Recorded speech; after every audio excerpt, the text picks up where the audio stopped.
future of growth. Hello everyone, welcome to a riveting episode of our special podcast series, Future of Growth.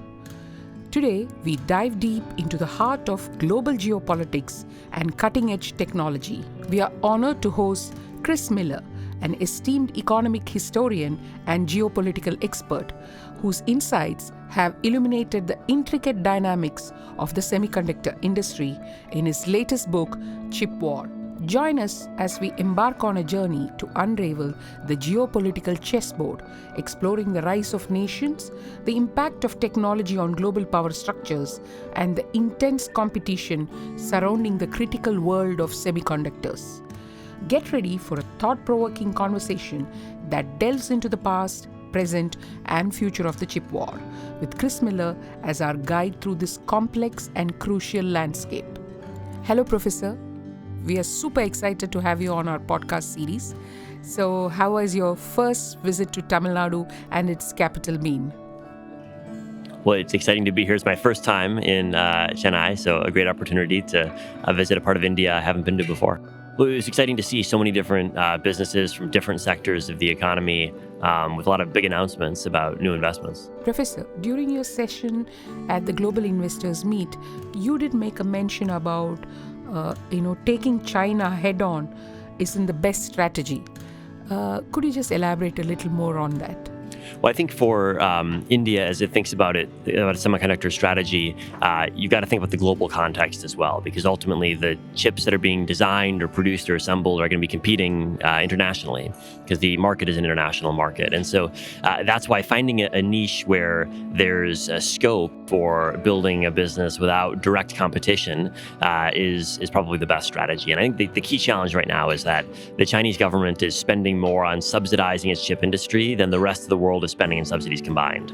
And so there's going to be overcapacity risks in those segments where China's trying to build its chip industry. And so I think you've got to be very careful about how exactly do you position the chip making investments so that they're not directly competing with China, where China's already investing really vast sums of money. Professor, you'd have noticed that recently in India there is a lot of hype on semiconductor industry.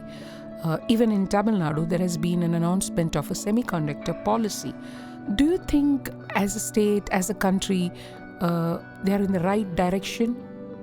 Well, I think a lot depends on where the specific policies that are announced actually go. There's no doubt that if you want to build a electronics ecosystem, you need to offer incentives. Every other government around the world is offering incentives, and so if you don't offer them as well, you're not going to compete. But you've got to offer them in a targeted and structured way, I think. I worry that governments sometimes focus on building one or two factories and looking at that as success. And I think that's not the right way to think about success. You want to build the entire ecosystem, build out a workforce that's skilled and have multiple different companies that are competing. Because then if one company doesn't do so well, you'll have a chance of other companies in the ecosystem doing better. And so I think that ecosystem approach is the right way to think about supporting the electronics industry. Well, it certainly doesn't happen instantly. In Taiwan and Korea and Japan, it took decades to build from start to finish. And I think the initial phases in each of those three countries were to start with device assembly and packaging of semiconductors, which were the lower value added parts of the supply chain, but provide a base on which to grow. And you see a lot of investment right now in Tamil Nadu in these segments. And I think there's going to be more of that coming as we see investment shift out of China towards India. I think where India has an advantage over Taiwan or South Korea several decades ago is that in addition to the assembly base that's growing, there already is a design ecosystem that's very highly skilled. And I think that's a real positive because there's a lot of interconnections that can develop between the assembly and manufacturing base and the design companies that are already present. Being the hub of auto industry, Tamil Nadu has recently started looking at electric vehicle manufacturing also. And with interest in semiconductor, do you think there can be a synergy between these two industries? I think it is. And the electric vehicle transition is a really interesting one for semiconductors for a couple of reasons. One is that there's a lot of specialized semiconductors that are required in the power systems of electric vehicles. And so we're going to need a lot more power semiconductors in 10 years than we do today. And there will be new companies that specialize in producing these types of semiconductors. I think next to that, autos in general have more chips in them for sensors and communications and convenience features. And so it's a real growth area for the chip industry. And the fact that there already is a well-developed auto ecosystem in Tamil Nadu provides a base on which to grow auto-focused chip sectors. Professor, realistically speaking, do you think it's possible for a state like Tamil Nadu to create a technology to manufacture chips? So I think first off on chip manufacturing, it's certainly possible to do in Tamil Nadu, but it's going to take the development of expertise and partnering, I think, with foreign companies. The key in the chip industry is partnership. There's not a single country that can do everything on its own. Not a single company can do everything on its own. It's a supply chain that stretches across not just countries, but multiple continents. And so to effectively build, especially the most complex parts of the supply chain, you've got to have close relationships with industry leaders. And I think it's been interesting the past 2 days, seeing the number of Taiwanese and Korean and Japanese firms that are here. These are the types of partnerships that you need to build out the entire electronics supply chain. Well, I think there's certain types of chips where it's very, very difficult for new entrants into the market to succeed. The most advanced processor chips, like the chips that go in AI systems for data centers, those are very, very hard to manufacture. And it really is a small market with just a couple of producers.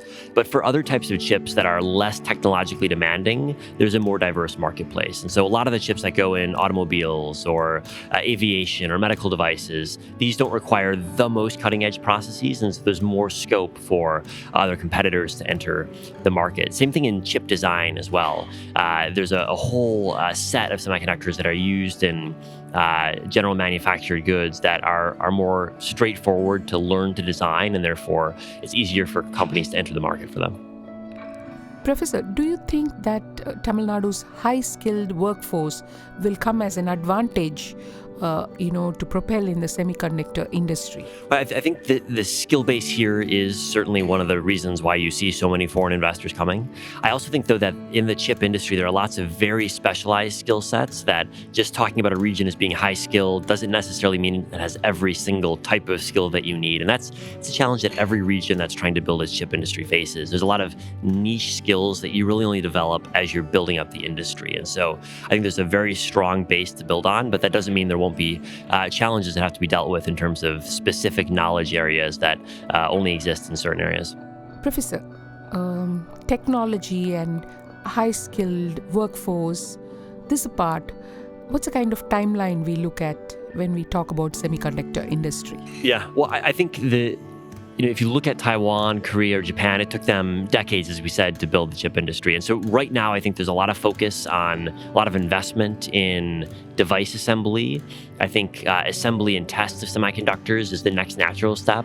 After that, I would expect chip fabrication itself to be following on after that. And I think we should expect that these are processes that will take years to build.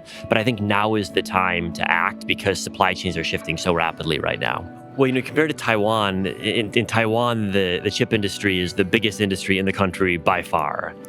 Chips constitute 40% of Taiwan's exports. So in Taiwan, almost everyone either works in the chip industry or knows someone who works in the chip industry. And so the Indian economy is just much bigger and more diverse.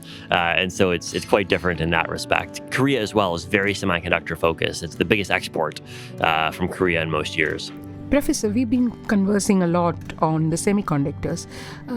Don't mistake me. I just want to understand, why is there so much hype about this semiconductor industry?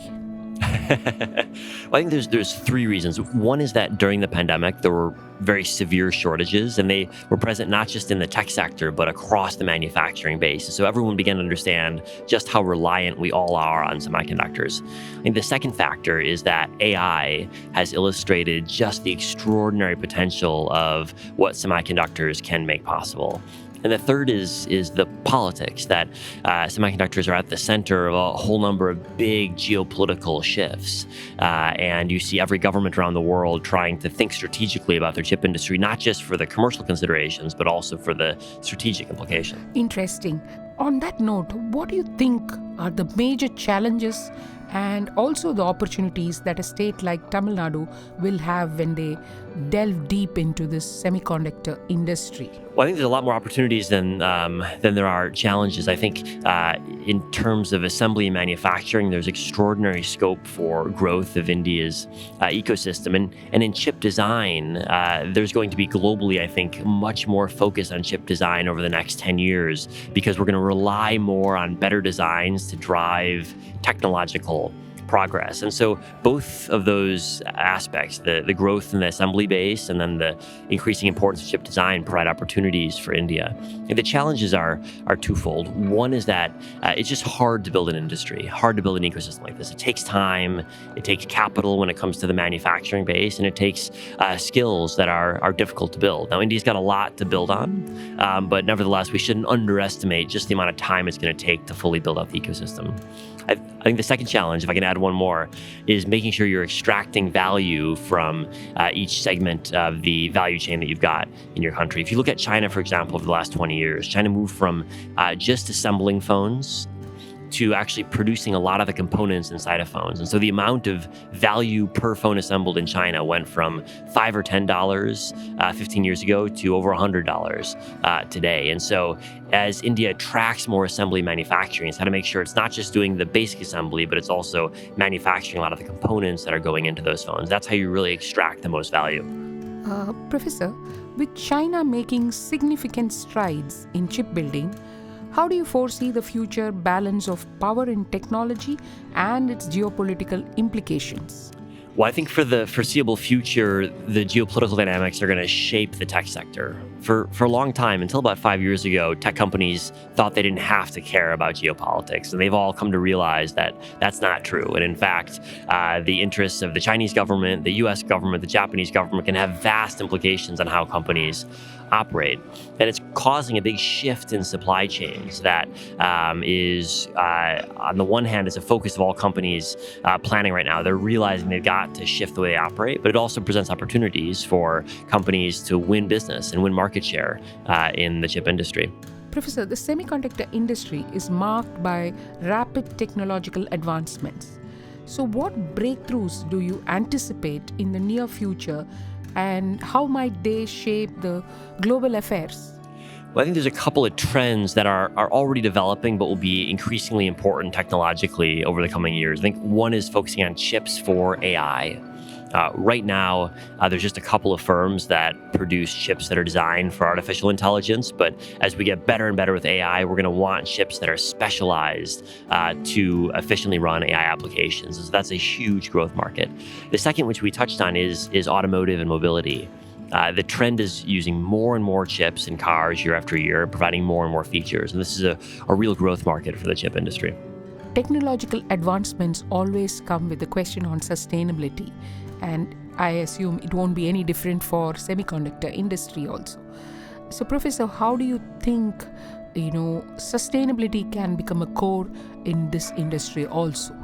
Well, it's an important question for assembly and manufacturing because there are obviously environmental challenges associated with them in terms of energy use, in terms of other resource use, in terms of the chemicals and pollution that is sometimes created. And so I think it's important to have a effective framework in place of environmental regulation that sets a base for how companies can operate. And I think in the supply chain right now, you hear more and more companies demanding that every part of the supply chain has a sustainability framework or environmental regulations fully in place. Professor, you've been to the global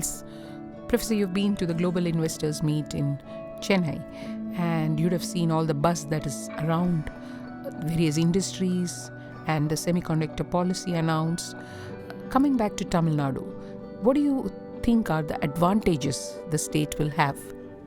Well, I think the key advantage here is the ability to build the entire supply chain. You have almost every segment of the supply chain currently present. A lot of them are growing rapidly. There's just a couple that are not here right now. And so the fact that you've got device assembly and electronics manufacturing is really important because it provides this foundation upon which the rest of the semiconductor supply chain can build. And coupling that with design, I think, is a very powerful force. Professor, on a lighter note, from when you wrote your book, Chip War, if you were to write a book now, say, what are the things that have changed? Well, there's certainly been big geopolitical shifts, really an intensification of the shift that we've been seeing in terms of tension between China, Taiwan, and the United States. That was present when I was writing the book, but it's even more significant today. And the other big change is AI. We knew AI was developing, but it's really just the past 12 months after ChatGPT was first announced that people really were able to understand how transformative some of these tools will be. That's led to a huge surge of investment into buying more chips, building out data centers, and beginning to deploy AI tools. And I think we're still in the very, very early stages of investment and also technological innovation around the chips that will make AI possible. Professor, do we see a plan to do chip war too? I'm staying very busy with chip war right now. Thanks a ton, Professor, for joining us on this fantastic conversation about the semiconductor industry and how it's kind of shaping the geopolitical scenario. Well, thank you for having me. Hello, listeners. As we conclude this captivating episode with Professor Chris Miller, we have gained a profound understanding of the geopolitical intricacies intertwined with the world of semiconductors. His expertise has shed light on the evolving dynamics, global competition, and the strategic significance of chip manufacturing. The chip war, as discussed, is not just a technological race, but a key player in shaping international relations and military capabilities. We extend our gratitude to Professor Chris Miller for sharing his invaluable insights, leaving us with a richer comprehension of the geopolitical landscape and the pivotal role that semiconductor technology plays in defining the future. Stay tuned for more engaging conversations with thought leaders on the forefront of innovation and global affairs. Until next time, bye-bye. The future of growth.